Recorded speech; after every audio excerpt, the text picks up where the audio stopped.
So here we are, looking nice and sophisticated in our viewport there. I'm going to move it back to an earlier frame. You can see how much slower it is now to actually scrub through these because it's 8 times as much data that it has to load from the disk. In fact, when we looked here before, this wedge was about a gig. Now we've put it in this hero area here, and now it's, sure enough, it's 8 gigs. It's 8 times as much data.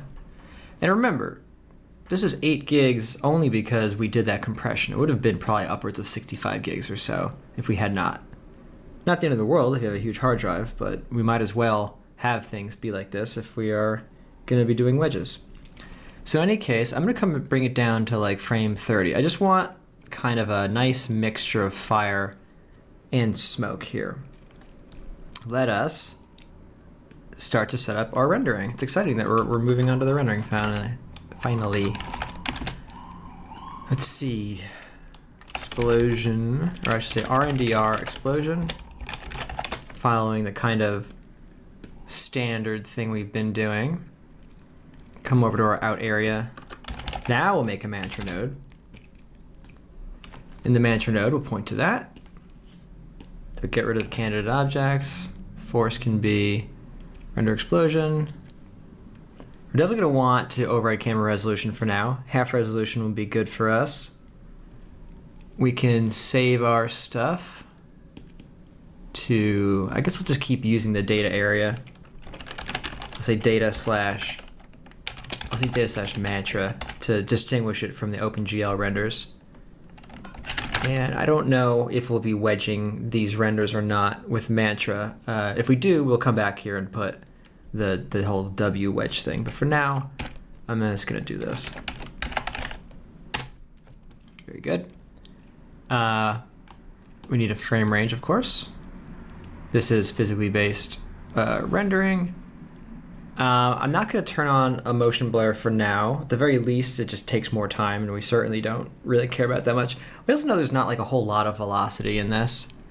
I mean, this is an explosion, but it's not like a very fast-moving explosion. It's fast enough because of the particles doing their thing at the beginning, but the actual, once it gets going, you know, I just don't know if we see a lot of motion blur. And honestly, the only thing that motion blur is going to do for us is blur out details. So between it getting rid of detail and it taking longer, we may need to turn it on later for realism, but I'm not going to worry about it anytime soon. So let's just see, what do we have? We already have some lights in our scene, so technically we have all the ingredients that we need. We're definitely going to want to change them up, but we need somewhere to start from, and there's a default shader, of course, for our render. And I don't see anything. Oh, we didn't actually tell it to, we made this thing, but we never actually said to have our thing in here. So kind of like our preview, this is also just going to take the output from our sim here. So technically we could just render the preview node. So let's try that again. So again, this is the default volume shader, so we're not really going to see much of anything going on here of interest. Certainly nothing in the fire department, if you will. Fire department. Well, I guess there is. So that's suspicious to me already. So there is a shot material path on this. Shot material path means that there is a material assigned to it. There's literally a primitive attribute that is pointing to material. That must be because one of these pyro post processes has a sign render material on. I wonder how that happened. I'm pretty sure I turned it off before and then I copied it. Oh well. Anyway, turn it off. When it's off, we no longer see that anymore. I don't want to, basically what this does is it uses an internal shader, but again, we're going to make our own and modify it, so we certainly don't want that. So for now, all it's seeing is the density, basically. It knows what to do with density, the default shader, but it doesn't know what to do with anything else. So that's as good a start as any. Let's go to the material area and make a pyro shader. Pyro shader, there you go. Now this shader is changing all the time, especially as Karma comes closer, or if you're using Redshift, honestly, or anything else. this is going to be one of the things, again, where I'm going to talk about the principles of shading fire and smoke. I mean, and literally how to do it with Mantra, PyroShader here. But try to understand why we're doing the things that we're doing so that you can apply it to any future changes to Pyro or Karma or Redshift or whatever. So I'm going to pause this for a second here. So PyroShader, we need to, of course, assign it to our thing here. So go to the Render tab, go put the one that we just made. We can unpause it. Shouldn't have to actually click the re-render button for this. Sometimes you have to click render if you're doing something crazy, but just changing materials and lights around, you usually don't have to. Okay, so it got darker. That's interesting. Part of the reason is even though we turned off don't apply a render material, we did give it a color here, 0.05, and that actually does live on, that does live on here as a CD, color diffuse, primitive attribute. How'd that get on? So it's actually taking this number and then multiplying it times the shader color. So turn this off. I don't want to use that CD attribute. I want to shade it ourselves, which really is just going to mean that I am ultimately going to use that same color, but you know, we might control it further from there. I just don't want it to be dependent on any underlying geometry attributes. I only am interested in the volumes themselves. So there you go. 0.005 is probably a good place to start off. Let us see about the lights themselves. Actually, I should be seeing the fire and smoke now, because this should have flame and temperature and all that jazz. So let's see, we have intensity going on here. Maybe we need to increase it by a lot to see it. I am starting to see it show up a little bit.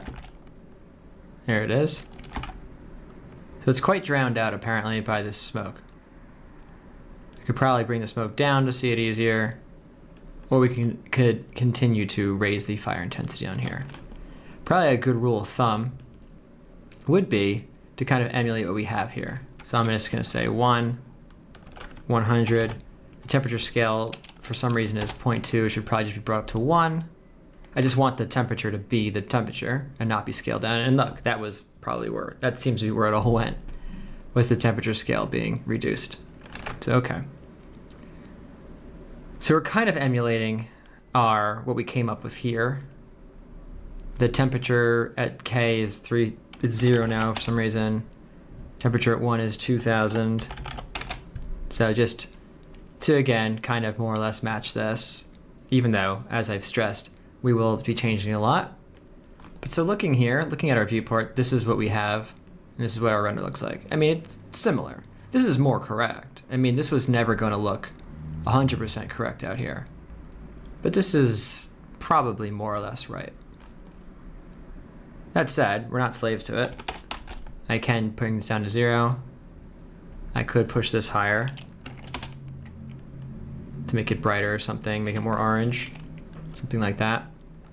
Perhaps it would be good, instead of to follow these temperatures, maybe we should follow the ones on the actual solve itself, because these had a similar range here under the temperature area. So this was 300 to 3000. So I guess maybe I could just put this back to the 300.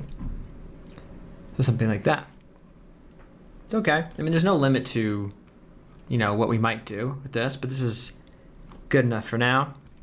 I'm also going to say, let's move those lights around indeed. Currently, we have these two lights. Where are they?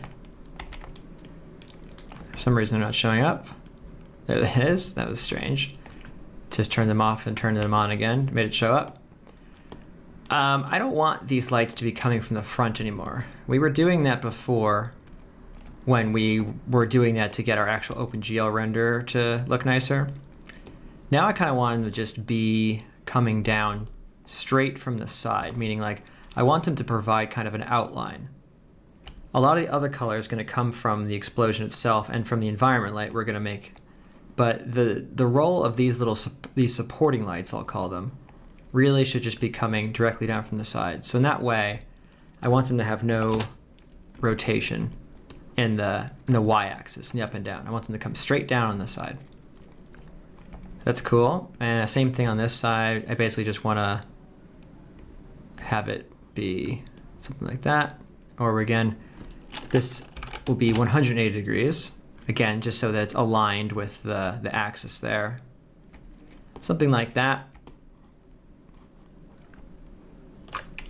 We'll be able to, we can see what that looks like here, but we'll probably see it much more if we go to one of these later frames.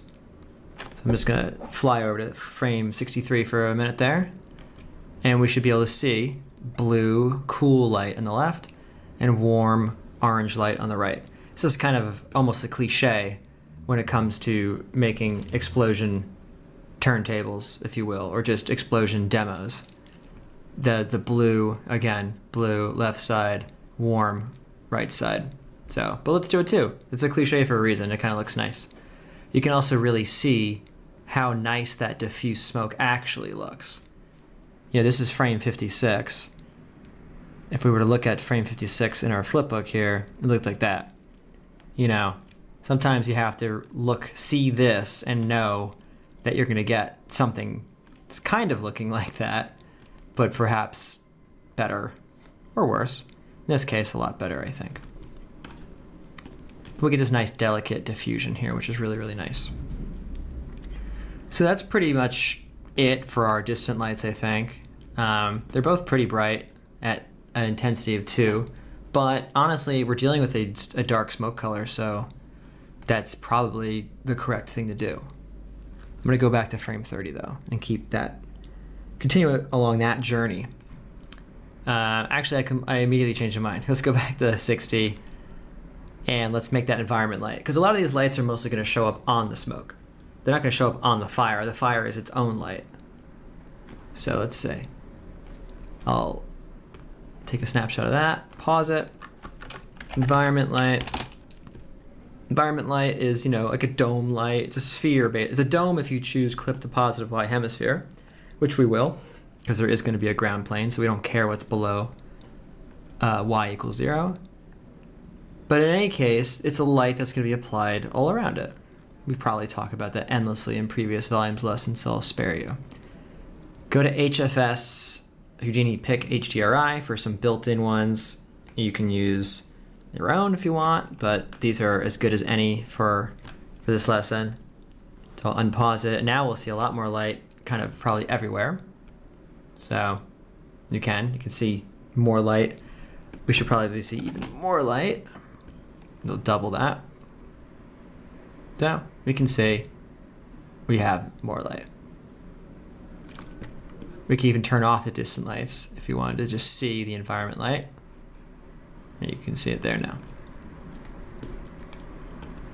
Later on, when we do our renders, we'll actually save out different passes, one pass for each light, and then in the compositing world, we'll control them individually. So if we wanted to make any of these lights darker or brighter later, we can. It's not terribly important how correct we get it right now, but you might as well try to get it close so that you know what you're dealing with. Plus, if we do some like light scattering from these actual lights, and I don't mean the fire scattering, but then the brightness will definitely matter more.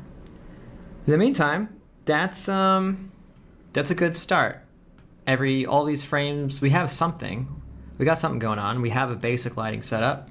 It is the pyro shader. We do see flame. I mean, it's okay. It's not awful, but we're gonna make it look way better than this. This is more or less the default. The default's that we played with them a little bit. We changed around some of the temperature scale and color and intensity stuff, but this could still get pushed a lot further. But let's do a flipbook for now, or not a flipbook rather. Let's actually save these to disk so we can see what we're working with. I'm gonna turn off the light in the viewport because I don't want to see that. And let's go over to our out area, mantra, And let's save these half resolution images.